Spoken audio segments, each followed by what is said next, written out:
Welcome to our noon edition of Arirang News. Here are the stories making the headlines at this hour. Despite the possibility of professors from the top 5 medical schools in Korea resigning, the government is set on pushing through with its medical reform. Later this afternoon, the government will announce how it will allocate the additional 2,000 med school admission seats nationwide from next year. North Korea claims to have made another groundbreaking success in its missile development. Earlier today, the North Central News Agency said the regime has conducted a successful ground test of a solid fuel engine for a new medium to long-range hypersonic missile. We're into the third day of the Summit for Democracy, which Seoul is hosting. Today's main agenda, President Yoon co-chairing a virtual summit with leaders from Kenya and Denmark. In a few hours, the government will announce how it will be allocating the extra 2,000 admission seats for aspiring med school students from next year. Current med school students and their professors are also joining junior doctors who are strongly against this medical reform. As of now, more than half of all med school students have reportedly handed in leave of absence requests in protest. An Sung-jin has our top story. The exact medical school enrollment quota is expected to be announced on Wednesday, further solidifying the government's decision to increase it by 2,000. Emphasizing the need to improve hospitals and small medical schools in the provinces, 80% of the medical school quota, 1,600 students, is expected to be allocated in areas outside the capital area. This will bring the total to 3,623. The biggest beneficiaries are expected to be national medical schools based outside the capital area. The government pledged to enhance them to the level of the so-called Big Five hospitals by also increasing the number of faculty. Meanwhile, the Health Ministry on Monday sent its first notifications of license suspension to 2 senior doctors. Bang Myung-ha and Kim Tae-gu are both leaders of an emergency committee at the Korea Medical Association and were given final 3-month suspension notices running from April 15th to July 14th. The ministry said Park and Kim have been supporting the walkout of junior doctors. Park says the walkout was a result of voluntary action by trainee doctors individually and that he will take legal action. Trainee doctors are also preparing to take legal action as they will also start receiving suspension notices from next Monday. Meanwhile, medical school professors from universities including Seoul National University and Yonsei University are set to submit their resignations next Monday. But during a daily briefing on Tuesday, the Health Ministry asked the professors to persuade junior doctors to return to work. That is the right thing to do as a doctor and a professor, to make them return to the medical field instead of doing the wrong thing and following the students who irresponsibly left their patients. The official added that the government is widely open to dialogue, to listening and making policies based on their opinions. However, the Korea Medical Association doubled down on its firm stance by urging the government to apologize for causing this emergency situation. Stating further that once the medical student quota per school is announced, it's passing the point of no return and further destroying South Korea's medical system. An Sung-jin, Arirang News. Another pressing concern in the country is from North Korea's constant development of its weapon systems. The regime claimed to have successfully conducted a ground test of a solid fuel engine for a hypersonic missile. Our defense correspondent Choi Min-jung has the details. North Korea has claimed success in a ground test of a solid fuel engine for a new medium to long-range hypersonic missile. The North Korean Central News Agency reported Wednesday that Pyongyang conducted the test at a launching station near the west coast the day before, under the supervision of leader Kim Jong-un. Kim reportedly said the military and strategic value of the weapon system is as important as an intercontinental ballistic missile. The KCNA said the success of the latest engine test means the regime can confirm a timetable for completing the development of a new medium to long-range hypersonic missile. The regime conducted its first ground test of the engine last November. In January this year, the North test fired a solid fuel IRBM tipped with a hypersonic warhead. Experts say Tuesday's engine test was carried out as part of efforts to correct flaws discovered then. The launch in January did not have a sufficient flight range despite it being a medium to long-range missile. They had to verify once again that it can fly up to a range of about 3,500 kilometers. So it appears that they increased the combustion time of the rocket's first stage to increase the flight range. The North appears to have conducted the engine test on the ground instead of test firing a missile this time to avoid tensions with Japan. North Korea is currently showing relative restraint in firing in the direction of Japan's exclusive economic zone. Although we still have to wait and see, we can see that this is ultimately a sign of caution and consideration in preparation for future dialogue with Japan. Hypersonic missiles are designed to travel at more than 5 times the speed of sound and often maneuver at relatively low altitudes, making them harder to detect and intercept. While North Korea's ICBMs are mainly designed to reach the U.S. mainland, this IRBM can be seen as a weapon system with the main purpose of targeting U.S. military bases in Guam or Japan. Eyes are on whether the North will soon test launch a hypersonic medium to long-range missile equipped with Tuesday's newly tested engine. Choi Min-jung, Arirang News. Amid heightening tensions in the peninsula, South Korea has decided to shut down the Kesong Industrial District Foundation that has, for years till its suspension in 2016, been supporting the inter-Korean factory park in the North Korean border city of Kesong. The foundation plans to hold its regular board of directors meeting on Wednesday in Seoul. There, the board will pass the dissolution motion as well as the liquidation plan. The remaining support for South Korean companies will be provided by the South North Korea Exchanges and Cooperation Support Association. Founded in 2007, the foundation was in charge of supporting the business operations of South Korean companies in the north. We're now into day 3 of the Summit for Democracy being held here in Seoul. President Yoon is scheduled to co-chair a virtual summit of world leaders later this evening to discuss reinforcing freedom and democracy for future generations in a rapidly changing world. The leaders' plenary section kicks off at 8 p.m. local time, where leaders of South Korea, Kenya, and Denmark will each chair a discussion. Yoon will underscore the need to protect democratic systems and electoral integrity against the threats of fake news and disinformation driven by artificial intelligence. Kenyan President William Ruto will lead a session on the global south, and Danish leader Mette Frederiksen on inclusive society and youth empowerment. Arirang News will livecast parts of the conference from 8 p.m. Korea time. Looking back on what was discussed on the second day of the Summit for Democracy, Tuesday's agenda was mainly about making young people's voices heard for the future of democracy, especially in the digital era. Our correspondent Kim Jung-sil was there herself. The second day began with an opening ceremony under the theme Democracy for Future Generations. Government delegates and experts from around the world gathered for the opening ceremony in Seoul. One of the main coordinators for the event, East Asia Institute Senior Fellow Lee Suk-jung, told us why the second day was dedicated to the young. I think the future of democracy depends on the young generations. So therefore, inviting them to speak for their own stake is very important for the resilient democracies. So in that purpose, the third summit, the overall theme is democracy for future generations. On this day, various workshops were available to participants with themes including global democracy coalitions, politics, youth empowerment, and digital technology, among others. I'm standing in front of one of the 60 workshops or similar events taking place here at COEX on the second day. And majority of these are focused on giving a platform to young people from all over the world to speak, as they are the present and future of democracy.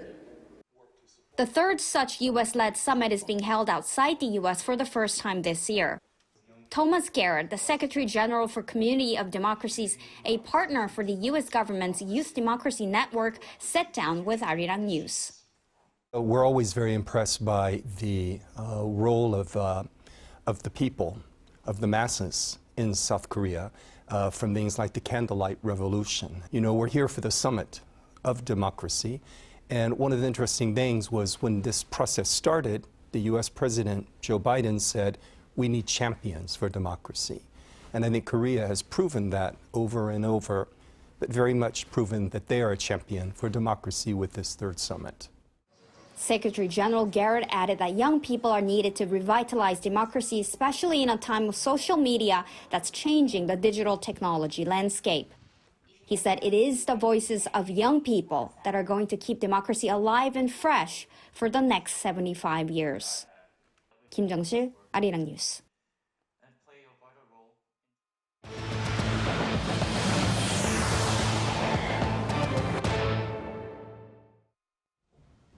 The South Korean government is bringing in extra measures to combat surging fruit prices. The Agriculture Ministry on Wednesday said it is supporting major supermarkets in lowering fruit prices by providing discount coupons. It's also set to add cherries, kiwis, and mangosteen to the list of tariff reduction items. And it is looking to increase the quantity of fruits stored after harvest and increase pre-agreements between retailers and farmers. Retail stores, meanwhile, are looking to increase their displays of fruits with scratches and imported fruits. Speaking with citizens on Tuesday, President Yoon vowed to innovate the nation's capital by tackling housing costs and redeveloping old neighborhoods. In line with that, the president says he will abolish a real estate policy linked to property taxes. Kim Do-yeon tells us more. The second miracle on the Han River.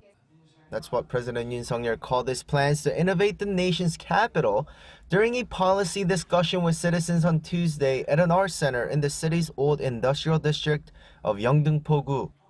과거 한강의 기적이 대한민국 성장과 번영의 역사를 상징한다면 새롭게 일으킬 제2의 한강의 기적은 서울의 도시 혁신이 될 것입니다. 대한민국 수도 서울을 파리, 뉴욕, 런던을 넘어서는 글로벌 인류 도시로 발전시켜 국가 제도약의 발판으로 삼아야 합니다. His plan includes changes to the nation's real estate market to tackle rising rent and the complex methods of redevelopment. Most notably, President Yoon said he will abolish a real estate policy whereby the government gradually raises its declared property values, which he says has meant higher punitive taxing on homeowners, leading to rising rent costs. He also said in 2 years, 100,000 small to medium-sized homes will be available for rent to provide affordable housing. For his redevelopment plan dubbed New Village Project, older, often overlooked multi-home residential buildings known as villas in Korea will be redeveloped into modern townhouses. Loan opportunities will be provided for them. Government funding will help pay for CCTV, parks, and parking lots in these areas with 10 trillion Korean won pledged over the next 10 years. That's nearly $7.5 billion US dollars. 그동안 집을 다시 짓고 싶어도 엄두조차 낼 수 없었지만 이제 몇 가구만 모여도 뉴빌 사업을 통해 깨끗한 새집과 편리한 커뮤니티 시설을 누릴 수 있습니다. 올 하반기부터 바로 시범 사업 공모를 시작하여 내년부터 본격적으로 사업에 착수할 것입니다. He also mentioned the cultural aspect by saying that more locations are needed where artists can exhibit or perform what they've worked on, emphasizing the role of creativity from culture. 서울의 이런 문화 인프라를 강화시키는 거는 이제 서울은 경제, 금융 이런 분야로는 세계적으로 손꼽습니다. 그런데 이게 세계적인 도시가 되려고 하면 결국은 문화 인프라가 이거를 좌우합니다. In the meantime, President Yoon said what's discussed doesn't just apply to Seoul. The new policies and infrastructure that need to be improved also go to the rest of the country. Kim Do-yeon, Arirang News. U.S. semiconductor giant Nvidia CEO Jensen Huang said Tuesday that its company is testing Samsung Electronics' high-bandwidth memory, or HBM. Huang made the remarks during the second day of Nvidia's GTC 2024, an annual AI developers conference hosted by the tech giant. When asked if Nvidia was using the South Korean-made HBM, Huang said they're not currently, but are testing it, adding he has high expectations. High bandwidth memory, or HBM, significantly increased data processing speed by connecting multiple DRAMs vertically. Such high-performance memory is essential for generative AI, which requires rapid and continuous processing of massive data. Meanwhile, SK hynix, which holds more than 90% of the latest fifth-generation HBM market globally, announced it would supply HBMs to Nvidia. Following his re-election, Russian President Vladimir Putin will pay a visit to China, reciprocating his Chinese counterpart, who made Moscow the first stop of his new presidential term last year. Eyes are also on whether this could also lead to a potential summit between Russia and North Korea. Moon explains more. Russian President Vladimir Putin will travel to China for talks with Xi Jinping in May. According to a Reuters report on Tuesday, this could be the first overseas trip of his new presidential term after being re-elected on Sunday. The Kremlin declined to comment, but with Russia strengthening its ties with China since its invasion of Ukraine, it's unsurprising that Putin has made Beijing his first stop. Xi also visited Russia for his first overseas trip following the start of his third consecutive term in March last year, with the reciprocated gesture set to come after Putin's formal inauguration around May 7th. Putin reaffirmed Moscow's close ties with Beijing on Sunday, stating he would continue to develop their relationship in the coming years. The two leaders have met over 40 times, with the most recent meeting in October, when Putin was the guest of honor at China's Belt and Road Summit in Beijing. Trade and military ties between China and Russia have been particularly strong in recent years, with Chinese customs data showing that trade between the two sides hit over $218 billion between January and November last year. The Chinese Foreign Vice Minister also confirmed the strength of bilateral ties by claiming them to be the best in history during a visit to Moscow last month. Attention is also on whether Putin will be visiting North Korea, with observers predicting that such a trip could come in the second half of the year. Following the North Korea-Russia summit in September last year, Pyongyang's foreign minister visited Moscow in January to discuss another potential visit.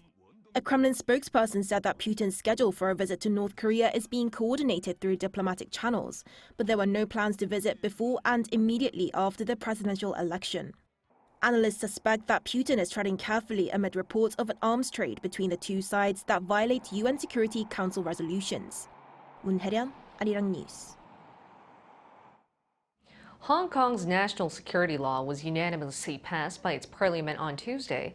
This means strict measures, including imposing a maximum sentence of life imprisonment for those dissenting against the government. Lee Seung-jae has more. The Safeguarding National Security Law was unanimously passed by Hong Kong's Legislative Council on Tuesday, expanding the government's power to punish anyone who goes against the state. Article 23 includes new measures on treason, espionage, external interference, state secrets, and sedition. The bill was first presented on March 8th and was quickly put up for vote less than 2 weeks later. The 90-seat council, which consists of mainly pro-China loyalists, saw 88 lawmakers and the council's president vote unanimously to enact the new national security law. The newly passed bill includes 39 security crimes and their punishments. It also means harsher punishments for those who commit those crimes. The maximum penalty is life imprisonment for treason or rebellion and up to 20 years for espionage with the intent to jeopardize national security. Some lesser offenses, including the possession of seditious publications, could also lead to several years in jail. While many citizens are concerned by the passing of the bill, lawmakers believe it will make Hong Kong a safer place. Whatever comes, it'll come. We don't mind. You can see other countries do everything to protect their national security. And why can't we protect our national security? Okay? Be it downgrade, be it whatever, we don't mind. Meanwhile, Washington says Hong Kong's new national security law has the potential to accelerate the closing of a once open society as it's analyzing the potential risks to U.S. citizens and American interests. We believe that these kinds of actions have the potential to accelerate the closing of Hong Kong's once open society. So we're analyzing this legislation and we are taking a look at what the potential risk could be to not just U.S. citizens, but other American interests that we might have. An attempt to pass a version of the national security law in 2003 was met with massive street protests that drew 500,000 people and led to the withdrawal of the legislation. It also comes after similar legislation was introduced in China in 2020, which has largely silenced the pro-democracy protests seen in 2019. The law goes into effect Saturday. Lee Seung-jae, Arirang News.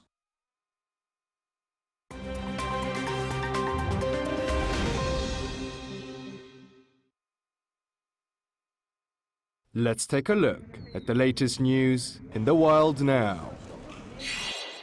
The International Olympic Committee said on Tuesday that Russians and Belarusians will not be taking part in the parade of athletes at the opening ceremony of the Paris 2024 Olympic Games. According to the IOC, the athletes from the two countries will compete without their flags and anthems as a consequence of Russia's invasion of Ukraine in 2022. Russians and Belarusians will be competing as individual neutral athletes under a specially created flag and an instrumental anthem with no lyrics produced by the IOC. The IOC said that although the athletes will not be part of the opening parade, they will be invited to experience all other parts of the opening ceremony. It also announced that Russian and Belarusian athletes who qualify for the Paris Games will be vetted by a three-member IOC panel. 36 Russian and 22 Belarusian athletes are expected to compete at this summer's Olympics. In Bolivia, local authorities have found and seized almost $500 million of cocaine hidden in a shipment of scrap metal. The country's interior minister said on Monday that it is the second largest drug bust in Bolivia's history. Bolivia's Special Force of Fight Against Drug Trafficking found over 7.2 tons of cocaine in 2 trucks at the Pisiga customs on the border with Chile. The narcotics were hidden in scrap metal to be initially exported to Belgium before distribution to the rest of Europe. 3 suspects have been detained for criminal association and drug trafficking. In January, authorities also seized 8.7 tons of cocaine in the largest anti-drug operation in Bolivian history. The United Nations Office on Drugs and Crime says that Bolivia is the 3rd largest grower of coca, the base plant from which cocaine is produced. The World Meteorological Organization said on Tuesday that all major global climate change indicators broke records in 2023. According to the latest annual State of the Global Climate Report released by the UN's Weather Agency, average temperatures reached 1.45 degrees Celsius higher than pre-industrial levels, hitting the highest level in 174 years. Oceans are also suffering, with the report showing over 90% of the seas experiencing heatwave conditions, while ocean temperatures reached their warmest in 65 years of data collection. United Nations Secretary General Antonio Guterres commented on the report, saying that the Earth is issuing a distress call and that the planet is on the brink. A new air quality report suggested that all but one of the 100 cities with the world's worst air pollution last year were in Asia. IQAir's 6th annual World Air Quality Report, published Tuesday, showed that 83 out of the 100 cities with the worst air in the world were in India. The report, which specifically studied the levels of fine particulate matter, or PM2.5, showed that Begusarai, a city in northern India, was the most polluted last year, suffering from a PM2.5 concentration of almost 120, which is 23 times more than the WHO guidelines. PM2.5 has been linked to asthma, heart and lung disease, and other respiratory conditions, alongside cognitive impairment in children. Kim Seong, Arirang News.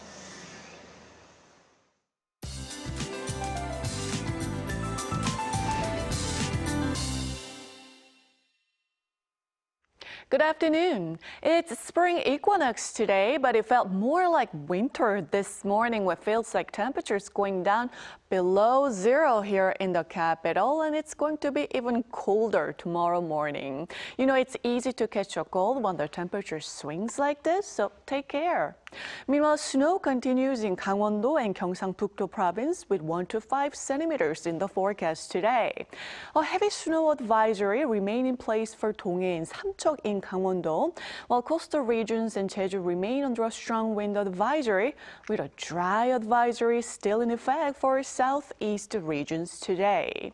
Afternoon highs should be 1 to 5 degrees lower than yesterday. Seoul gets up to 9 degrees, Busan topping out at 13 degrees Celsius this afternoon under bright skies nationwide, but that sharp winds will make it feel chillier today. We are looking at a chance of rain late Friday, then this weekend will be very warm, nearing 20 degrees by Sunday in the capital. That's Korea for you, and here's a look at the international weather conditions.